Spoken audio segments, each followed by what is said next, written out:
Então, amigos, quanto mais a primavera se aproxima, mais os miseráveis propagandistas do lado de lá entram em colapso. Onde quer que se ligue, lá estão eles, gritando, berrando e sonhando alto demais.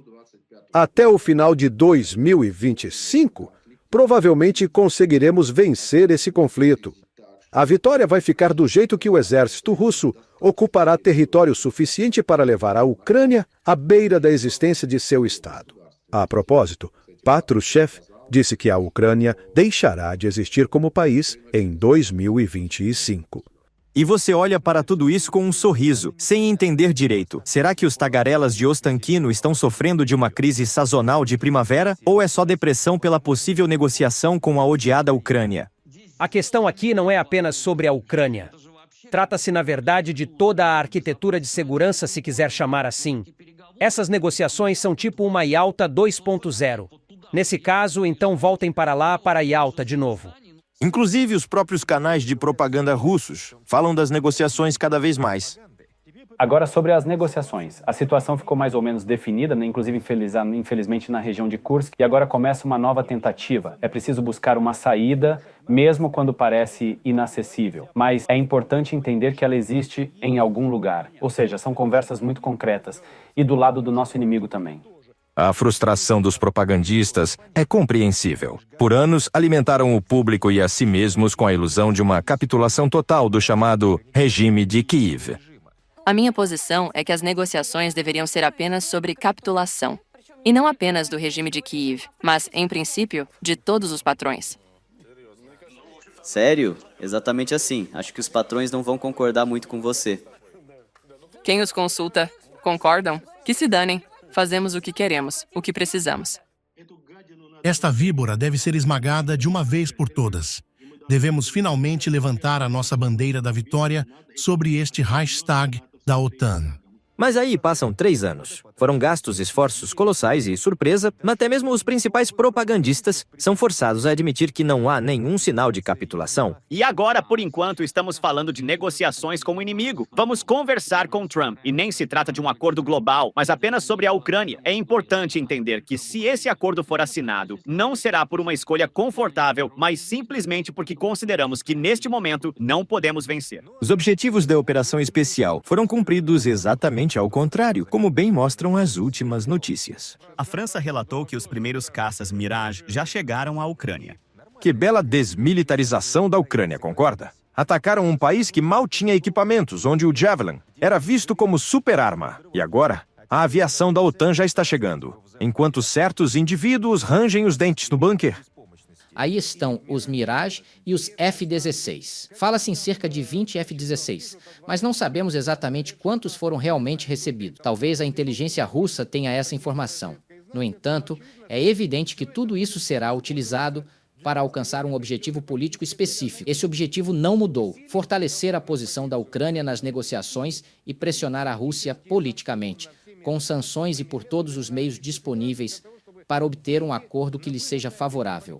Não é difícil entender os surtos dos propagandistas do outro lado. Afinal, com o exército russo, aconteceu o oposto do que com as forças armadas da Ucrânia. Lembram como, antes da operação especial, viviam fazendo desfiles militares e biátulos de tanques? Gritavam que a tecnologia militar russa era a melhor do mundo e que chegariam a Varsóvia em um dia, sem esforço. Chegar a Varsóvia é muito fácil. De Moscou, a capital polaca, são só 1.300 quilômetros. O tanque T-90, sem ajuda de aviões de transporte, alcançará os arredores da cidade em menos de um dia de marcha. Então Putin inicia uma guerra não contra a OTAN, mas contra a Ucrânia. Em fevereiro de 2022, patriotas exaltados sonhavam do sofá com o poder do armamento nacional. Agora, os ucranianos verão na prática os Tigres e Armatas.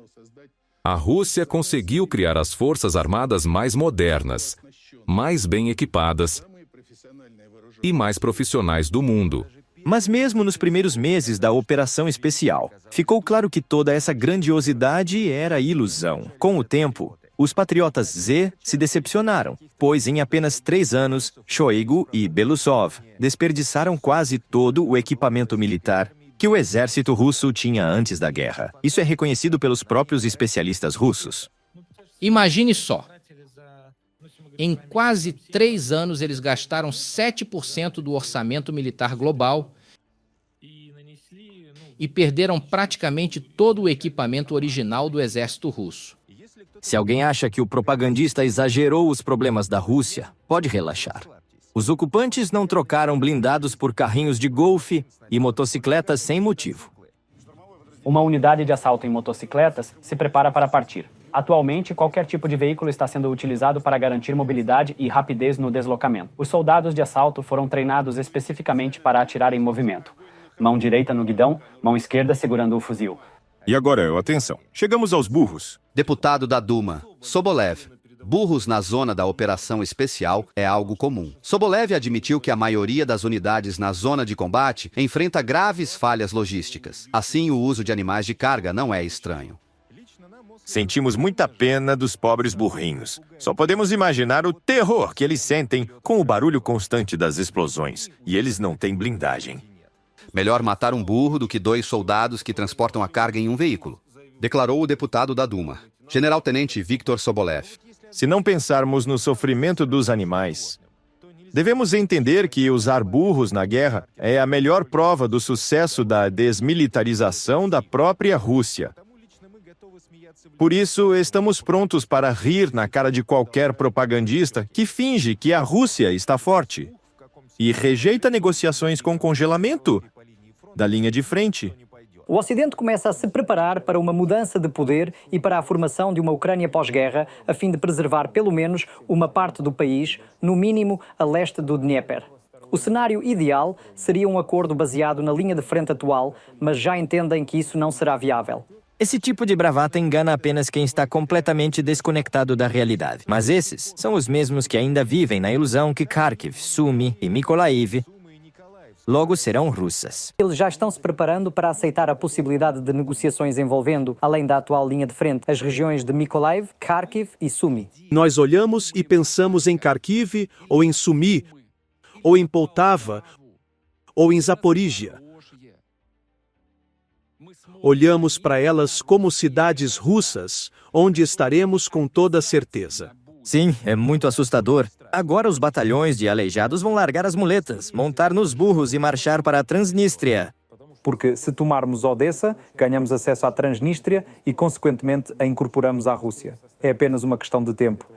E com a Transnistria fazendo parte da Rússia, a Moldávia também não estará longe de seguir o mesmo caminho. Na retórica, falam em chegar à Transnistria, mas na prática, certos indivíduos acabaram entregando cidades na querida região de Kursk. E até mesmo os correspondentes militares russos já admitem isso. Em Cherkasskaya Konopelka, pelo menos na barragem, há forças ucranianas. Recursos militares já indicam a localidade como sob controle. Há relatos de que Fanasevka foi ocupada pelo inimigo. Desde essa declaração do chefe do Estado-Maior russo, Gerasimov, já se passaram mais de 6 meses. O avanço do inimigo em direção ao interior do território na direção de Kursk foi interrompido. A operação será concluída com a derrota total do inimigo e com a chegada às fronteiras do estado. Ou seja, os objetivos não foram cumpridos nem de longe. E nas últimas semanas, a Rússia também não tem conseguido grandes avanços em outras frentes. Antes, todo o programa de propaganda começava com transmissões ao vivo de cidades e vilarejos ocupados na região de Donetsk. Boa noite. Aqui, para quem não consegue ver direito, região de Donetsk, Ucrânia, distrito de Pokrovsk, prefeitura de Kurakhov.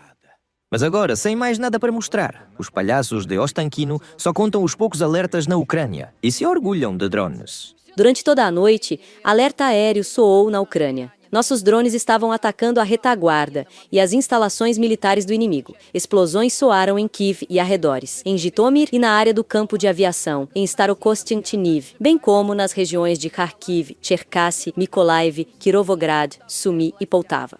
Isso parece meio fraco para um país que sonha em impor suas condições. Se ao menos os ocupantes estivessem assaltando Kiev e se preparando para alcançar as fronteiras da OTAN...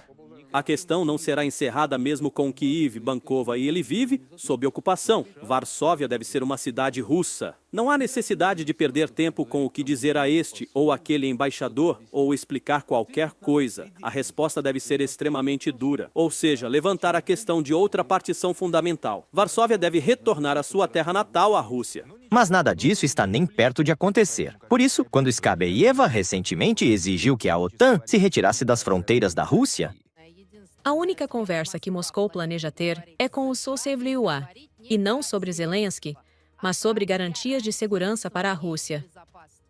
Ou seja, basicamente, Putin está propondo voltar aos tempos anteriores ao início da operação especial, quando, na verdade, pedimos para que a OTAN se afastasse das nossas fronteiras. Deu vontade de chamar uma ambulância para o estúdio, se precisar de um lembrete, minha cara, graças à brilhante operação especial. A fronteira terrestre da Rússia com a OTAN já cresceu mais de 1.000 quilômetros. Então, a Finlândia tornou-se oficialmente o 31º membro da OTAN, o que significa que a fronteira total do bloco militar ocidental com a Rússia hoje mais que dobrou. É claro que um exército montado em burros não fará Trump nem duvidar do status da Finlândia, por mais que os servos da Nova Yalta queiram dividir o mundo. Não há outro caminho. Ou melhor, o outro caminho levaria ao caos e a uma catástrofe global. Este é o único caminho possível. Existem várias formas de percorrê-lo e acredito que, mais cedo ou mais tarde, Rússia e os Estados Unidos vão seguir essa rota. Putin, Xi e Donald Trump, 3 imperialistas como nos velhos tempos, vão se sentar e chegar a um acordo. Na realidade, se houver negociações, alguns terão que engolir o orgulho. E é óbvio que tanto os chefes no Kremlin quanto os estrategistas de informação russos sabem disso, e que terão que ceder em territórios que foram incorporados na Constituição. Já a vitória tão alardeada pela propaganda definitivamente não virá. É necessário limpar esse ninho de bandeira até a fronteira com a Polônia. Na teoria, negociar com a Ucrânia pode gerar uma grave crise interna na Rússia, pois em 3 anos, os propagandistas inflaram demais as expectativas de seus escravos. Realmente, é impossível deixar a região do Mar Negro para o inimigo em qualquer circunstância. Ou seja, sempre haverá um sério perigo, não apenas para a Crimeia, mas em geral, para toda a região do Mar Negro da Rússia e para a frota. Antes de tudo, definitivamente teremos que atacar lá. Teremos que ir para as fronteiras com a Transnistria. Percebendo as ameaças em potencial, a liderança político-militar russa tenta de todas as formas adiar esse momento crítico, e até perigoso para si. É por isso que agora eles se movimentam na mídia como Kabaeva na cama no bunker. Publicamente, a Rússia finge apoiar negociações, mas não com o fascista e punidor Zelensky. Zelensky, o usurpador de Kiev, para nós, é um presidente inválido, expirado, que assinou um documento que impede qualquer negociação com Moscou e perdeu o direito de retirar sua assinatura desse documento. Putin não se sentará à mesa com Zelensky. Ou seja, a situação para a Ucrânia é sem saída.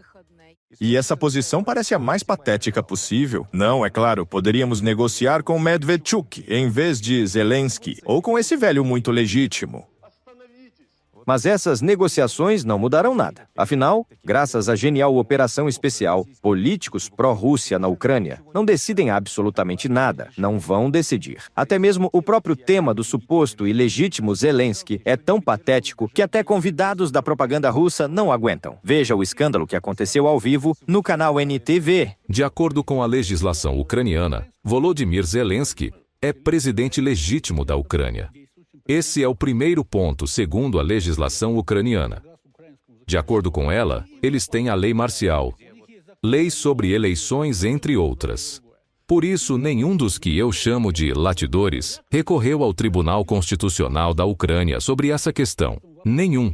Os apresentadores ficaram tão irritados com esse tipo de declaração, como se tivessem comido um balde de pimenta na noite anterior. Mas o convidado segue provocando os propagandistas, lembrando que nem os aliados mais próximos da Rússia questionam o status de Zelensky. Na Ucrânia não existe ex-presidente. O presidente atual é Volodymyr Zelensky. Quanto à questão da legitimidade de Zelensky, estamos em um orgulho solitário. Nem a China, nem a Índia, nem muitos outros países, sem mencionar os Estados Unidos, A China e a Índia são sujeitos de possíveis negociações. Eles são alguns dos jogadores chaves no cenário internacional. Eles não assinarão documentos. E isso é um beco sem saída para onde estão nos empurrando. E não dá para discordar do rapaz. Lembrando da visita do primeiro-ministro da Índia a Kiev. A visita do líder da Índia hoje à Ucrânia, no contexto do que está acontecendo na região de Kursk, é um evento bastante estranho. Tudo isso mostra que as ambições de Putin